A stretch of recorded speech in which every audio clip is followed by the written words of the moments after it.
Hello, Play Cousins. It is Auntie Michelle. I am so glad to be back with you. I'm so excited for this wonderful July day and all the great things that are happening today. I'm happy that you're here with me as we celebrate another week of Black Book Joy. And today I'm in a little different setting. I always try to mix it up for you so that you have something interesting in the background to see instead of just me and to listen to. And today we've got a wonderful story about superheroes. So before we get into our story today in craft, I want to ask you, what do you think a superhero is? What is a superhero and what makes them super? I want you to think about that for a second. What is a superhero and what makes them super? And today in our story, we're going to learn about what it means to be a superhero on the inside and on the outside. What that superpower is that makes you a superhero on the outside that everybody can see and everybody knows that's what you do. But then what makes you a superhero on the inside? And that's the most important part. So today, as you think through those terms about the superhero and their superpower and what it is, you might even find out that you're a superhero with some very superpowers. Today, our story is called Even Superheroes Have Bad Days. Even superheroes have bad days. And it was written by Shelley Becker and illustrated by Ida Caban. Written by Shelley Becker and illustrated by Ida Caban. Even superheroes have bad days. This week, Black Book Joy. Let's get started. Oh, in the very inside cover, we see a picture of some superheroes. Even superheroes have bad days. Make sure you can see. When superheroes don't get their way, when they're sad, when they're mad, when they have a bad day, they could use superpowers to kick and punch and pound. They could shriek, they could screech with an ear-piercing sound. Ooh, look at the bear and how he hears and moves when he hears that superhero. They could crush wooden crates and bend metal gates. They could throw trucks and buses across several states.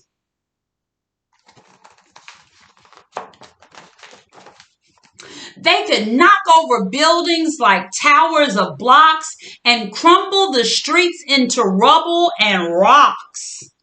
They could use laser eyes to ignite forest fires or fling boomerangs to deflate the town's tires.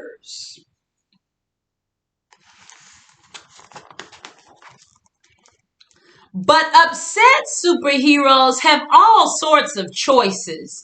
Instead of destruction and loud, vivid voices, they burn angry steam off with speed of light hiking or super extreme outer space mountain biking.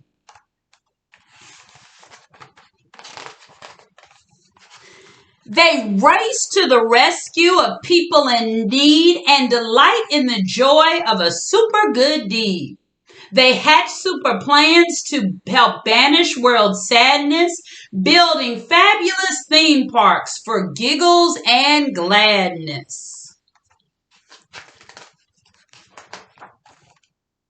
They chase wanted bad guys with supercharged zing, dragging hundreds to jail while police dance and sing.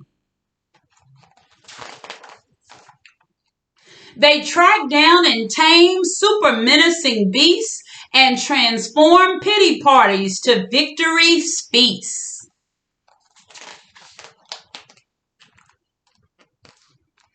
But displeased superheroes who don't feel serene could have super temptation to cause a bad scene. They could blast icy blizzards on hot afternoons or walloping twisters and monster typhoons. They could.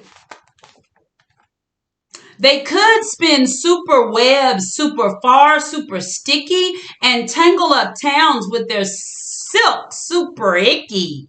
They could rotate the planet and mess up world time, or sit back and relax while the world fills with crime. They could.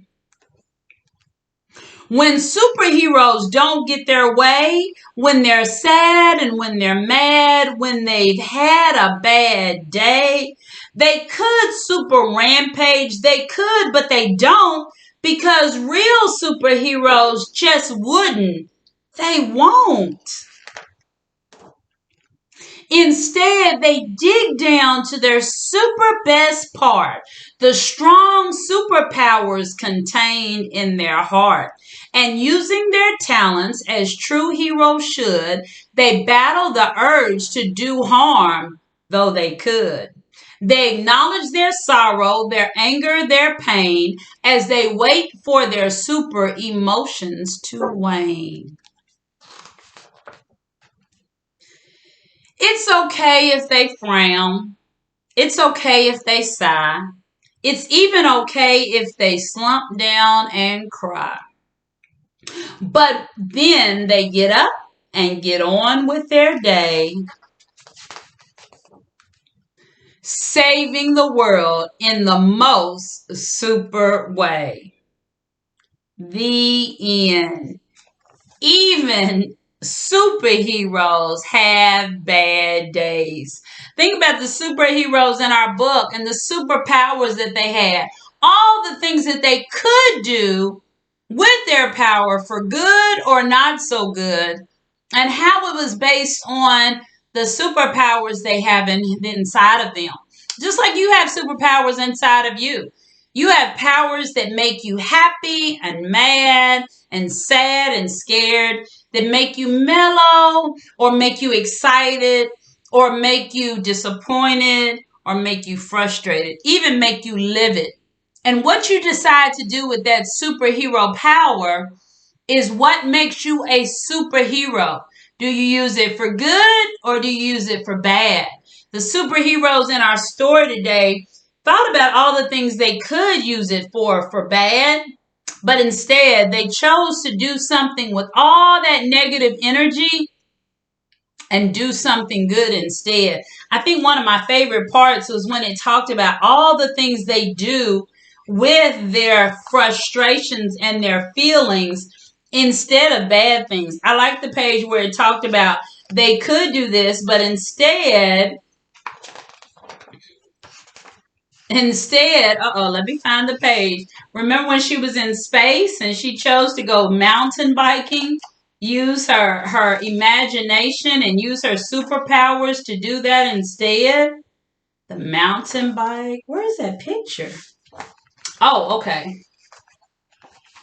Feisty parties, things that they could do. They say, you know what? I'm not going to do those bad things. Instead, I'll do better things. Oh, yeah. They could do all of those things, but she went outer space mountain biking, or they burn off angry steam with speed of light hiking. Right? So there's things you can do with those feelings. And today, with our craft, we're going to be able to do two things. We're going to be able to identify those feelings inside of us, and we're going to make our superhero cape at the same time. So for this, all you're going to need is a piece of fabric for your cape. Now that piece of fabric could be anything that you have in house made out of a material, of fabric that you could use for a cape. Some really good options might be an old pillowcase or an old sheet, an old towel, or maybe even an old dress that has no use anymore. Maybe it's ripped or torn or discolored. Anything like that that your mom would be okay with you maybe destroying to make into your superhero cape. For me, I have an old tablecloth that is way too big but would be perfect for a cape. So I need my fabric. And for this project, I'm actually going to use Post-it notes.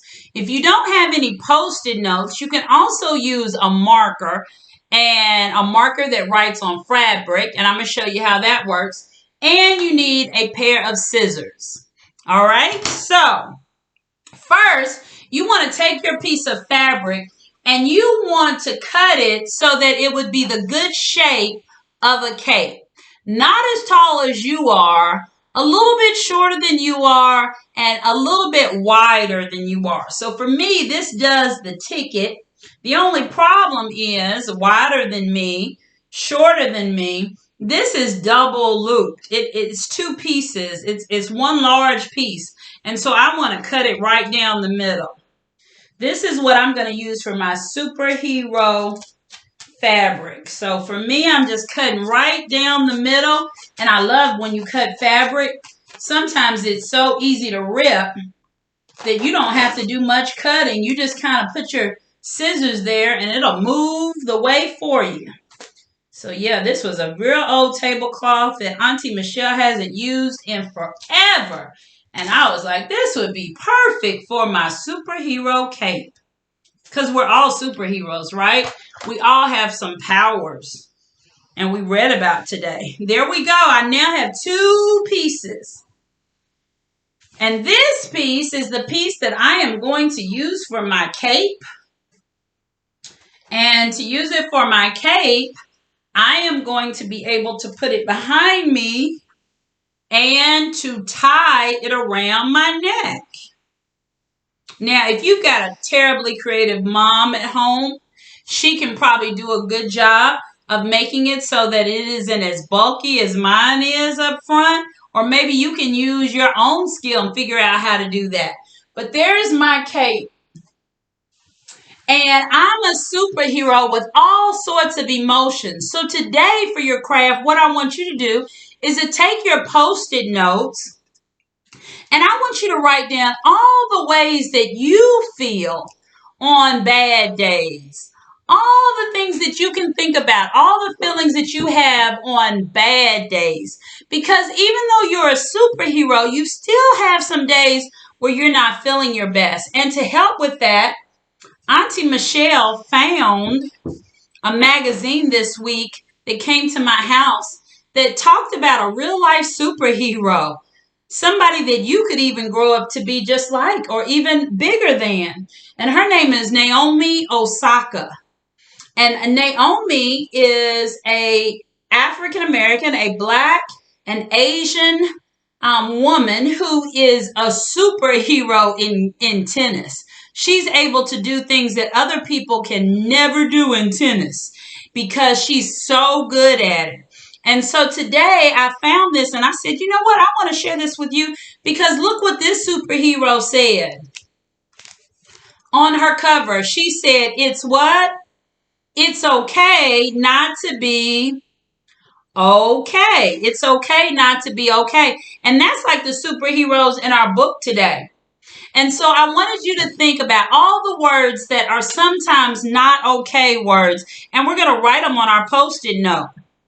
And our Post-it notes are going to be words that we put on our cape. So that even when people see us being a superhero and leaping tall buildings in a single bound or running lightning fast or solving problems and challenges with a snap of a finger, even when people see that, they remember that we carry a lot of things on us as well. Sometimes we carry feelings that are not so good. So let's talk about what some of those feelings are that I'm going to write on my Post-it note and then I'm going to put on my board. I'm thinking feelings of sadness. And sometimes those feelings are words like ASHAMED. Maybe we've done something and we feel ashamed. That's something that I carry with me, but I put it on my cape because I'm still a superhero. Or CONFUSED.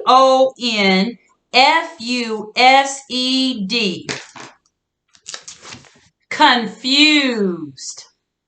And I put that on my cape too. Because even though I'm a superhero, I still sometimes feel confused. Oh, here's a word we hear a lot about.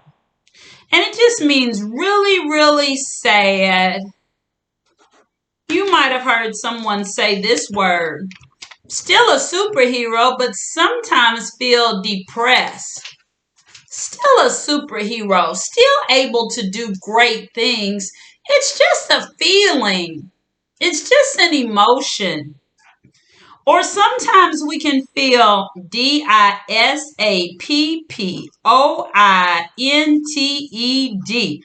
Woo! That was a lot of letters. Disappointed. You know, we planned to do something, it didn't happen. I feel disappointed. I'm putting that on my superhero cape. So you'll get the point. You want to think about all of those feelings like ashamed or disappointed and to help them stay on. If you might see one of mine flew off, you might staple it to your cape. Or remember I said if you didn't have Post-it notes, you can easily use a marker and write them on the cape if the cape can be written on with your marker. Words like dumb, sometimes we feel that way, or down, or helpless, or sometimes we feel left out, or let down, or even lonely. Sometimes we might feel miserable, or even regretful. Those are real sad feelings. And sometimes there are even feelings that make us mad and furious and disgusted and frustrated and cruel and crabby and righteous and spiteful. And when we feel that way, those are real feelings. But you're a real superhero. And nobody's perfect. So even with all of your superhero strength, I want you to remember that those are real feelings that everybody has. But you can still be a superhero. And you can learn positive things to do with your superhero cape on that can make you feel better. Just like in our book, she went hiking and mountain bike climbing, and you can do some of the same things with your family and with your friends. Learn how to know what those feelings are, but still wear your superhero cape all the time. Because we need more superheroes just like you. This is Auntie Michelle. We've been together for another week of Black Book Joy. Until next week, remember, even superheroes like you and like me have bad days. I love you. Bye-bye.